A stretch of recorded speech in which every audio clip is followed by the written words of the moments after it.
We are live. Hello, everyone. Welcome to the Section 504 Home Repair Loans and Grants session at your HAT conference. I'm excited to be here with you. I'm Andrea Hively with USDA Rural Development. So as our icebreaker, before I introduce our special guest speakers today, please let us know in the chat how many years you have experienced in the 504 program. Maybe it's 0, maybe it's 1, 2, 3, 4, 5. Let's see who's in the audience today. We lost Eddie, but I wanted to introduce Eddie Jackson. He is here with us and has used the 504 program. Eddie is with the Raising Up an Alliance of Discerning Luminaries. We also have the lovely Miss Lacey Walters here with us from Universal Development Housing Corp in Arkansas. So without further ado, let's put up this presentation, get it going. Oh, we have some zeros in the comments. Thank you guys for participating. All right, there's the presentation. So the 504 Home Repair and Loan and Grant Program. First, especially for those folks in the chat who are actually answering, thank you for participating. We see you, you rock. You should know how USDA is organized. First, I'm with the national office, and we are centralized in Washington, D.C. However, I am the lucky one that gets to be a teleworker. More of that to come in the future, we hear, and I'm in Washington State. We also have state offices. So just about 15 minutes down the road, I can go to the Washington State office and talk to the housing program director and the staff there. Further on down the line and throughout the great states are the area offices that report back to those state offices. So there's our tiers. And if you want to find out who or where, when or why, you can go to our website here, click on your state and find all those area offices that serve your counties or the state office and move your conversations from there. So that's how to find us. Now, the eligibility website is key to knowing our 504 program. There is a self-assessment tool, which is just for the 502 program to see if you're eligible for a guaranteed loan or direct loan. There's all of our income limits. Income limits are very important to our programs. You have to be under those certain income limits to qualify. And for our 504 program, that's the very low income limit. We also have a grant limit, which I'll talk about in just a moment. And then the other key component to all of our rural programs is you must be in a rural eligible area. And so to discern where that is, you would go to our eligibility website here and you'll pull up the map and you can zoom in and out, or you can actually put in an address and it'll tell you, yes, this program is eligible, or sorry, you can't get rural development assistance in this area. So I mentioned those income limits and how important those income limits are going to be to our discussion today about what makes you grant eligible, what makes you loan eligible. Well, you definitely have to be very low income to get in the 504 program. And you'll see that those income limits here are banded. So you have a little more wiggle room when it comes to getting into the 504 program than it used to be with those individuals. But with the grant limits, those are not banded. And this is just to be 100% grant eligible. You still can get a grant if you're very low, but you have to exhaust all your loan function first, loanability. But I'm getting ahead of myself here. Where do you find the rules? There's always rules to everything, even the board games you played over Thanksgiving holiday, right? So the rules for our game are found in Handbook 13550, specifically Chapter 12 for the self-help program. Or excuse me, I was just talking self-help last time for the 504 program. Now you don't see Chapter 12 on my screen there, but that's okay because all of these other chapters may still apply to the 504 program, but there's special nuances in the 504 chapter that say for 504, this is special or that is special. And I will tell you what those are as we go along. So first, the 504 loans. These loans assist very low income homeowners to improve or modernize their homes.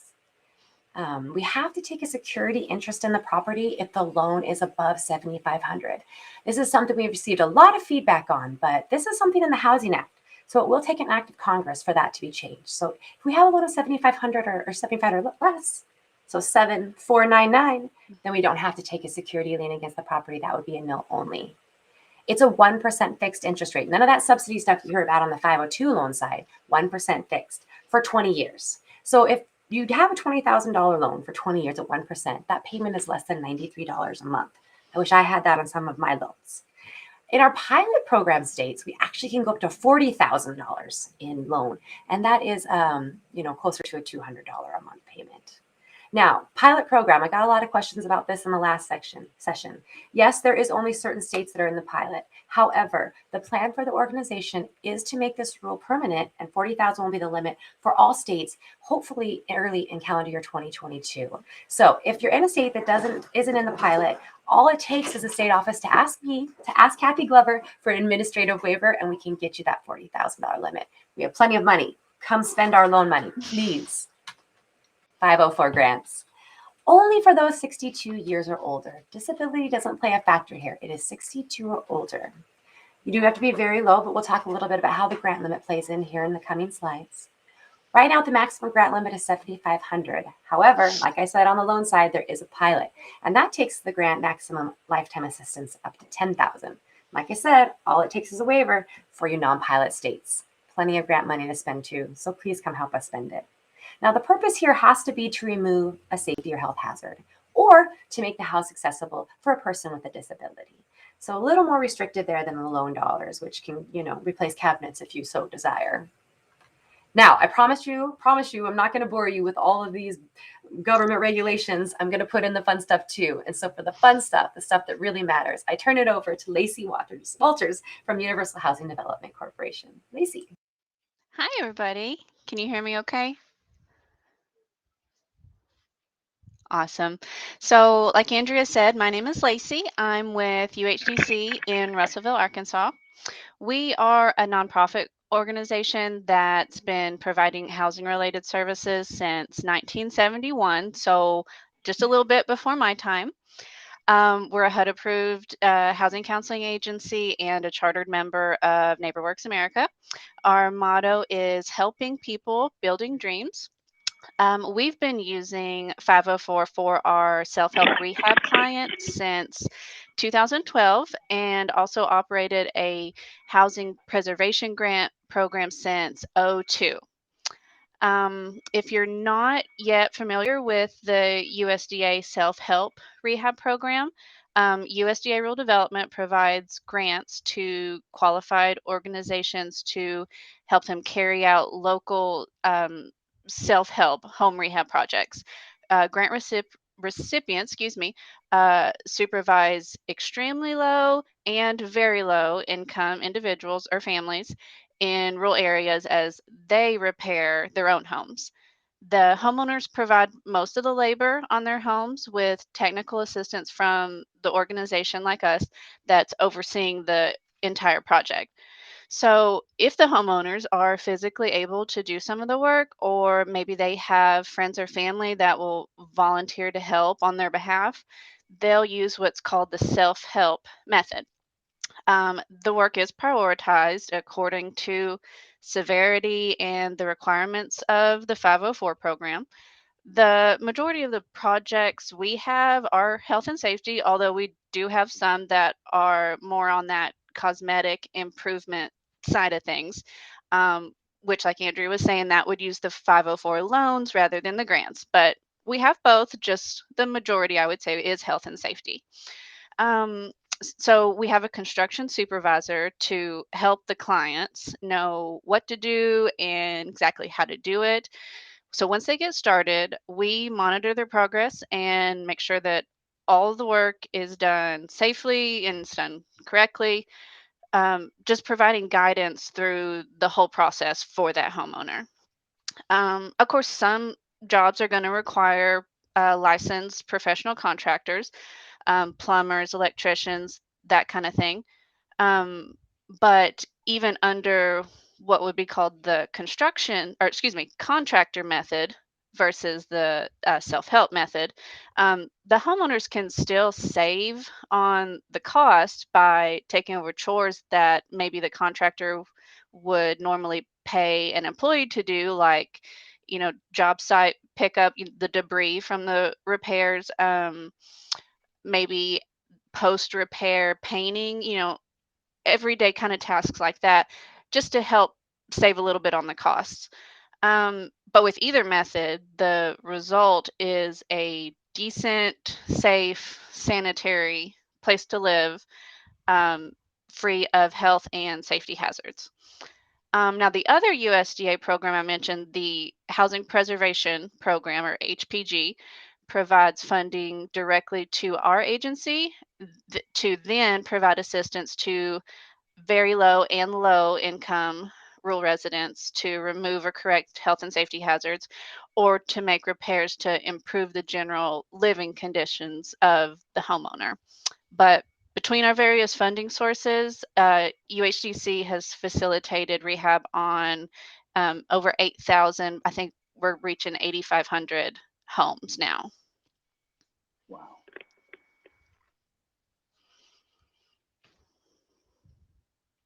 And I'll throw it back Whoa. to you, Andrea. That is spectacular, Lacey. Oh my goodness. You get one of these because we like music in the hat conference. Yay! And so is Eddie and everybody who's using our 504 program. We so appreciate you and all the work you're doing. These pictures make it real and make it worth it. So I showed some before and afters here that Lacey had given us. Oh my goodness, the difference. Okay, let's talk about 504 eligibility real quick here, shall we? What do you need for a complete package? What all does it take for you to for an applicant to be approved through rural development? Everything you need to know is on the checklist. We love our checklists here at the federal government. And so here on your screen, you are seeing attachment 12C. So in that handbook, the slide I showed you early on, there is an attachment 12C in chapter 12. And you can go through and see what are the things that rural development is going to go through to approve the applicant.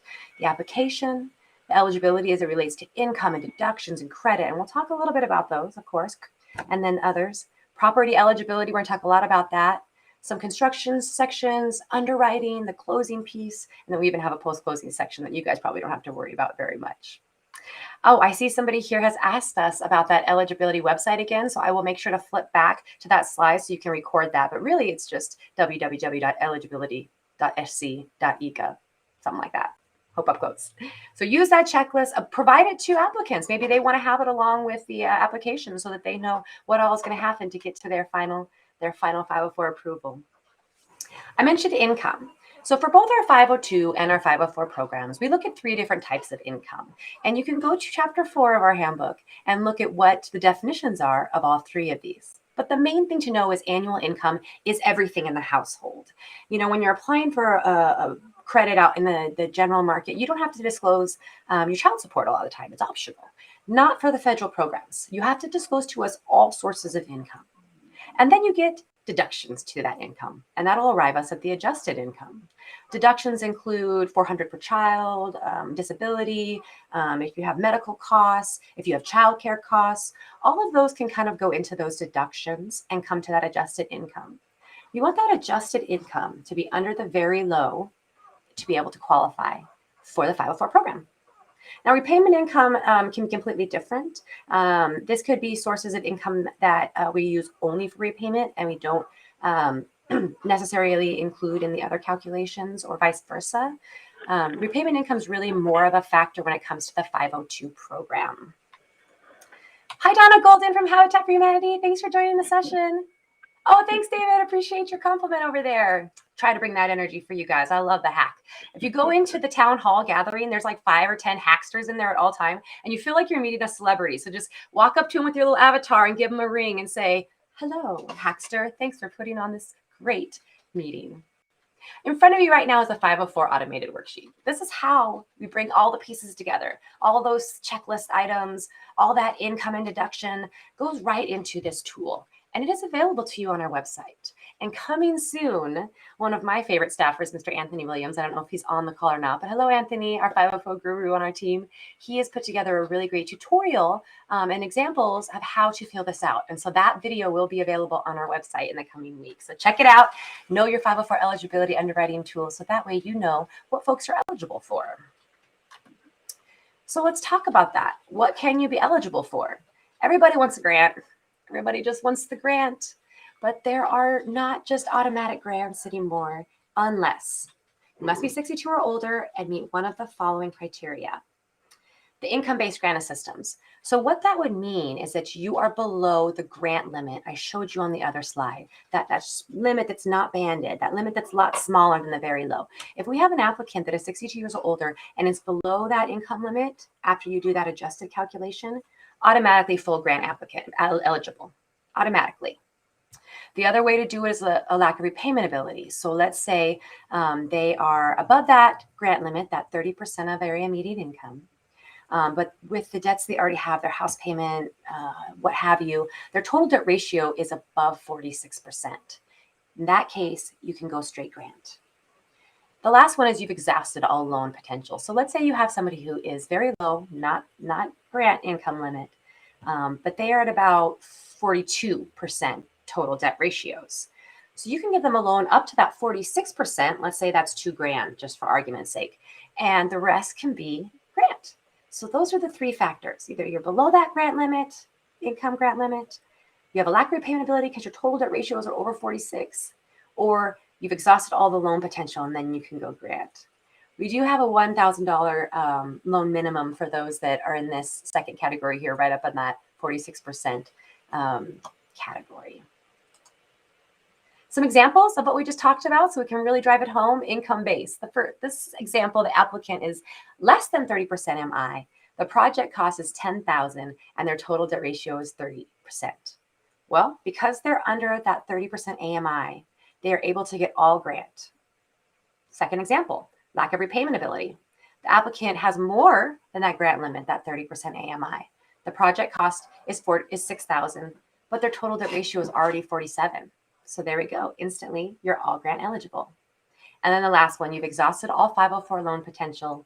Here, the applicant is above 30%. The project cost is $10,000, and they have an outstanding 504 already of $14,000, which means they are at their total debt ratio is less than 30%, excuse me. And so we would be doing a loan grant combo. We would do the $14,000, and then the rest could be, I'm sorry, I'm not following that very well, am I here? Because they already have a loan with us, that payment is getting them there. That example's a little bit rough. Let's see. I know I have more examples coming up. 504 loan and combination assistance. So 504 loan grant combo is those that are in that category where they're right at that 46%. We max them out to the 46% and they would get the rest grant. And so we look at the repayment, the total debt, up to 46%. And as long as we can get them to the 46%, we max out that loan and the rest can be grant. Oh my goodness, I have another example already. Here's another scenario. Mary is 62 years old and has an adjusted household income of 38% AMI. So that's above that 30%, that grant limit. She receives $12,000 annually and has a monthly debt obligation of $320. She is requesting repairs of $20,000. She's 62, so she's checked that box. She's above 30%, so she's not income-based grant eligible.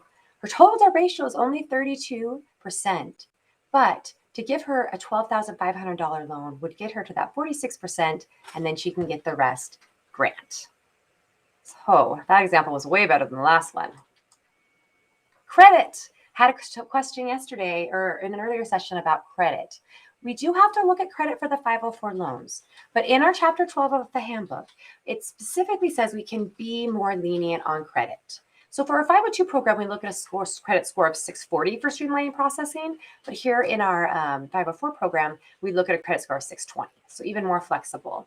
We don't look at credit for grants other than pulling a do not pay portal hit. So the do not pay is something that is a system where we see that the applicant is not debarred from receiving assistance from the federal government. What would cause you to become debarred? Delinquent federal debts. Such as medical, student loans. Oftentimes we'll get an applicant, I shouldn't say oftentimes, sometimes we'll get an applicant come to the door and we'll say, you have a do not pay it, and they didn't even know it. Medicare should have covered this, or XYZ should have covered this. And so then what we need them to do is go get that person to cover it before we can actually move forward on processing their application. So more lenient on credit unless you have a delinquent federal debt. If your score is below 620, or if there's any major delinquencies with that 620, we do have to fill out a credit waiver. And we may be looking for alternative sources of credit to support that waiver. Moving right along, the purposes for the 504 loan. So earlier I said for the grant, you have to use it to remove safety or health hazards, or to make the dwelling accessible for a household member with a disability. But here in Chapter 12, we also have a restricted use list. One of my favorite parts about this restricted use list, normally when something's restricted, I don't have a favorite. But my favorite, right down here, refinance any debt or obligation that the applicant incurred before the date of application. That says application. So in some states, we have a backlog. We don't have the capacity to keep up with the 504 demand. So if there's an emergency situation, as long as the application is in, we're not saying it's approved yet, so don't bank on it, but there's a potential to be able to reimburse a homeowner who had to do a repair quickly because it was an emergency. So we can't do any sidewalking unless it is to make the home accessible for a person with a disability. We don't pay a packaging fee to for-profit entities. We can't move a mobile home or manufactured home, but we can repair one as long as it's on a permanent foundation. So I'm sure you've read through those, and now you know where Chapter 12 is, so I'll keep on moving.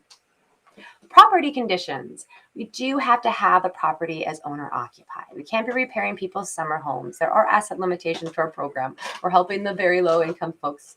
It needs to be typical and modest for the area. So if you have a $500,000 home, it's probably not likely that we can repair your home because you're probably over our area loan limit, which helps us determine whether a home is modest or not. There can be no major health or safeties remaining after the program is done, after the project is completed with the 504 funds. It's the hardest thing in the world to do, to deny someone, because we can't remove all the safety or health, but we're not able to do the Band-Aid. We need to either be able to repair it, cast it, and make sure the broken leg's coming out clean on the other side, or we can't do it at all. That homeowner should potentially look for something that is a home that they can be in, that's safe and health. Major safety and health are removed. We're getting closer, guys. Hopefully I haven't lost you here. Go ahead and start thinking about the questions you want to ask, because I'm not seeing a lot of activity in the chat, so we can get your questions answered. So ownership of the property. Now, ownership is in Chapter 5 of our handbook, but in Chapter 12, we have some special items. So normally we're looking for fee simple, leasehold interest, land purchase contracts, but in 504, to prove your ownership, we can actually take the local tax authority records, affidavits by others, or any common instrument that shows ownership in your area. I've never been to Louisiana. It's on my bucket list, but they have these things called parishes. I'm used to counties in other states. And the parishes may have different ways of really showing or recording ownership. And we are able to look at those in the 504 program. Affidavits by other. If the neighbor says you've been there for 10 years, we can consider that. And the value. Now, I talked a little bit about this on the last slide. We do have an area loan limit that helps us determine whether your home is modest. And if we are going to take a security lien in the property, meaning we are going to loan you over $7,500, we may need an appraisal. And that's going to be determined by the loan approval official, whether or not we need that appraisal, unless there's debts against the property exceeding, I think it's $15,000. So a lot of times we can really avoid that appraisal by using a tax assessor's record value of your home, and forego that cost and extra step. All right, we've reached the fun part of the presentation. Eddie Jackson, I'm turning it over to you, sir. Yes, how you doing? My name is Eddie Ray Jackson. I am from Raising Up an Alliance of Discerning Luminaries. I've been CEO of this company for the past couple of years, but I worked at Macon Ridge CDC for roughly 20 years now, and I've been packaging loans, grants and loans with the 502 and 504 since that time. We've been pretty much building. I am a licensed contractor, so we not only do we build, but we also repair the houses as well. And I want to talk to you all a little bit about marketing. One of the first things that I found out with marketing is that it's all about the numbers. It's all about the numbers. You want to make sure that you many people as you possibly can, to try to make sure that you become a household name. One of the things that I found out over these last 20 years is that church announcements are they're my favorite. If you can get into your local church, if you have people that work in your organization, and if you can get them to go, if they have a church that you don't attend, I would advise that you go at least 12 weeks with that, which is roughly about 90 days. And doing that, you'll have it redundantly, being said every week. And if you can have someone there that you can be able to talk to someone after the service, just make a little announcement at church and let them get the word out for you. And then people will, I'm telling you, they'll flock. They'll flock to you. Another thing that I've learned that I've been using is also the social media. I went to the marketplace. So if you have a marketplace in your area, I went to the marketplace and I put just a little ad saying grants. So many people want to see. They want to see what this grant's about. They want to see and hear about free money, so to speak. And I put it out, and I think I got 10 applications. Having most of it turned in 3 or 4 already, and I have 4 about to turn in today. But I'm telling you, it is the market is a great marketing tool if you can get in with the market on Facebook. Another one here that I've had is that if you do have a website, I do have a website for my construction business, but I also have it where I can do applications through the 504 grant program as well as the 502. I have a link that they can go on. They can be able to fill out certain information. And so it also helps give you a little bit of credibility. It makes you look more professional. People can kind of see where you are. And it's like, wow, this looks really nice. And they kind of inquire and they can fill it out on their phone. It's just so easy to do it. And I've been getting a lot of referrals from that as well. And even if you kind of tied up, like with me being a one-man show, I get kind of bogged down sometimes doing applications. So I'll refer them to my site. I'll send them the link, and then they'll be able to go on the website and be able to fill it out.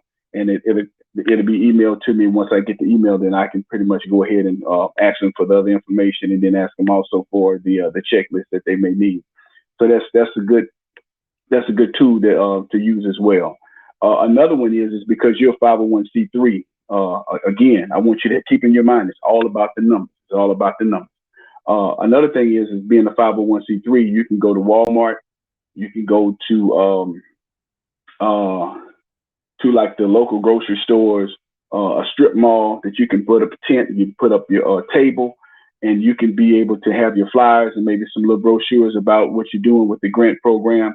And I'm telling you, it's awesome. I've had people that when I set up, I had people come right to bring the paperwork. They'll bring their checklist to me, and they'll have everything there. And I'm sitting right there in Walmart parking lot, actually filling out applications. I have my laptop set up.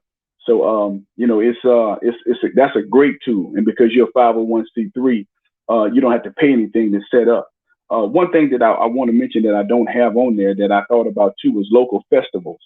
If you have a local festival, there's tons of people. You may have access to 1,000 to 2,000 people that may come to a local festival throughout the day. That's another great tool that you can use if you're able to set your tent up, set your table out, have your same thing you would do at Walmart. And you have a lot of people maybe from a neighboring county. Of course, we from Louisiana, we do have parishes. I think we're the only state that has parishes, but you can do that. And you have people from other counties, other parishes that may come to enjoy themselves. And you have an opportunity to give them some pamphlets and some flyers that they may be able, to either ask questions or, well, I know someone, that may need their services and whatnot. So, I always carry around my little tablet here that I have. I've typed up some stuff that I usually ask people, and if they have a referral, I can kind of write down their name and telephone them, and I kind of keep that with me. Actually, I put it in my tablet, so it's a little bit easier for me to keep up with. And I think that's a great tool as well. Again, it's all about the numbers. And I just mentioned to you about flyers in public places, like Council on Aging. We have a lot of elderly people. I don't know if y'all have a council on aging in your town, in your city, but we do. And a lot of people there are, usually 62 years old and older, and they play games and they have other things going on. And it would do you good just to go down and just shake a hand or two and just, speak to them and just let them know what you have going on, leave some brochures. And I guarantee you'll have a few people that's there that may not have insurance and can't get a roof fix, or may need some flooring or some windows, and they just can't afford it because they're on Social Security income and only bring in about $700 a month.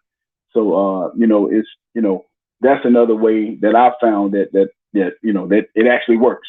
Everything that I'm telling you on this, it actually works. I've tried it for myself, and it's really helped me, grow my business. Even when I was doing the 502s, I was doing roughly about 35 houses a year by myself. And think in the last 20 years that I've been doing this, I may have done over 400 homes, just off the 502. But we're talking about the 504. But I'm just letting you know that these things can kind of coincide. That you can get the numbers, you can get the applications to get it done.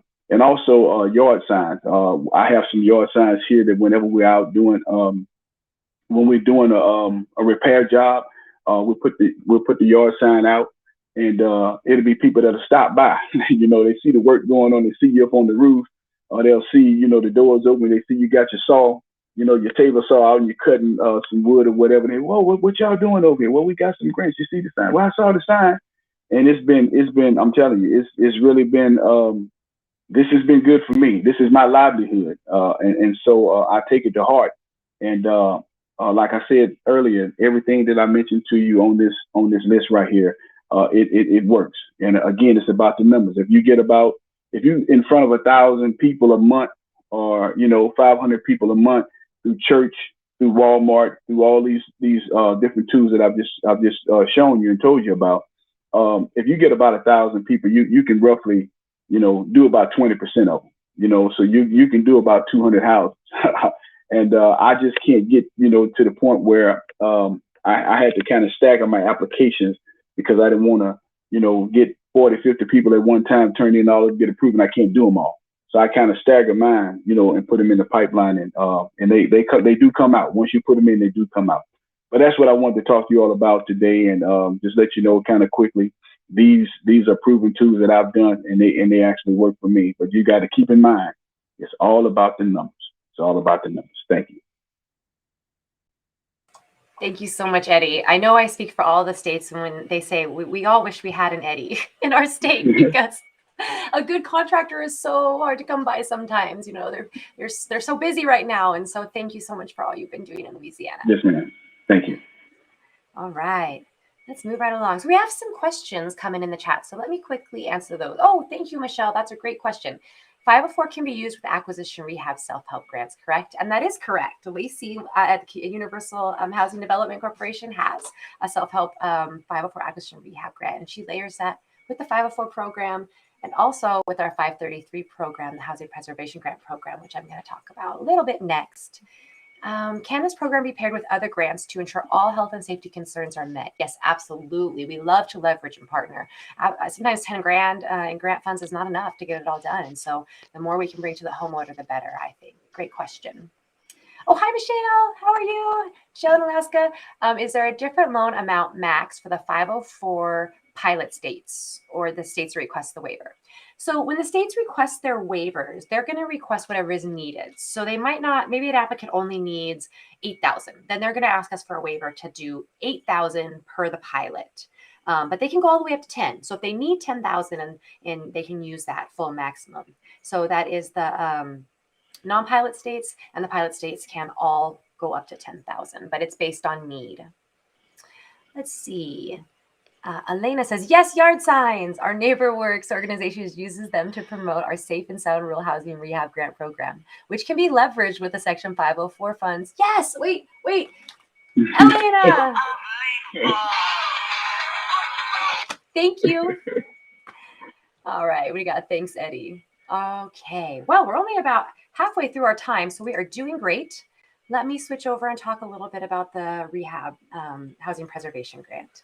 So this is a grant program that's been in our multifamily housing portfolio. It's about $15,000 allocated annually, at least in historical. We never know what could happen. And these are grants that are made directly to organizations. They are scored competitively. They're released via the Notice of Solicitation for Applications, a NOSA, that's published in our Federal Register annually. There's a deadline. You have to have your application, pre-application, and by the deadline for the states. And then all the applications that come in are ranked. And states usually are able to fund their top two. In some cases, we've been able to pool money and go back to maybe who was number 3 or number 4 on the list of those grants. But we're hoping to be able to make this program as user-friendly as possible and update the regs, as we know they're a bit out of date. The range of these grants really varies. I've seen them as small as 50,000. I've seen them over 100,000. I don't know. Lacey, do you mind sharing how much your guys' grant is for, or do you know offhand? Tough Sorry, one, huh? unmute myself. I would have to check. I would hate to lie to you. No problem. I know it's that kind of a range. It's that kind of a range. Yes. So, Yeah. and you can charge up to 20% admin cost of this grant. The rest of it needs to go directly to the homeowner. You can layer it with our 504 program.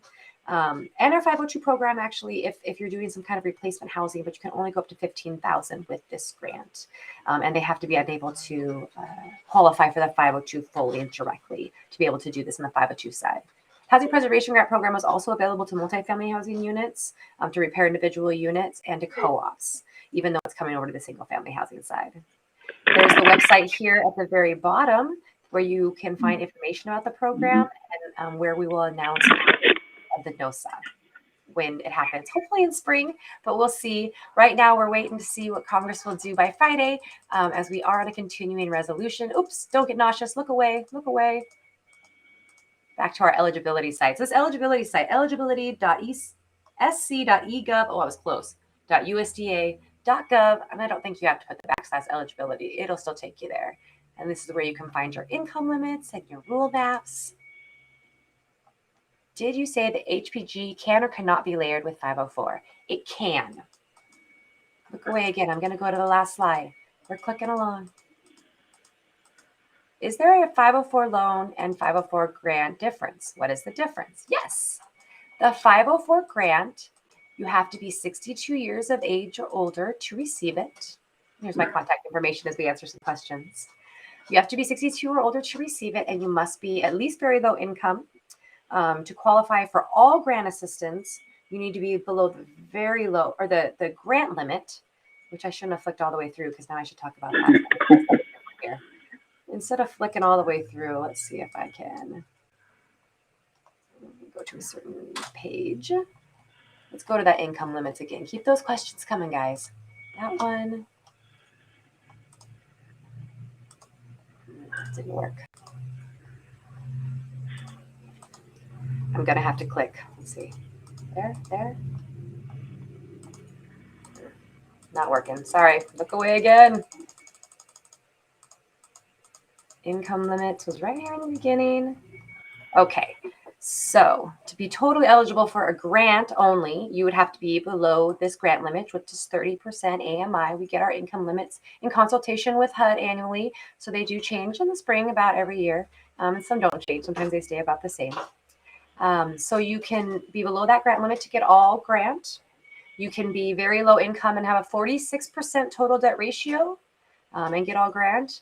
Or if you have taken as much loan as you can to get to that 46% total debt ratio, then the rest can be grant. Thank you for throwing that eligibility website up there, Elizabeth. Beth Lewis, everybody from my team. And I saw Sunseri Date on the call as well.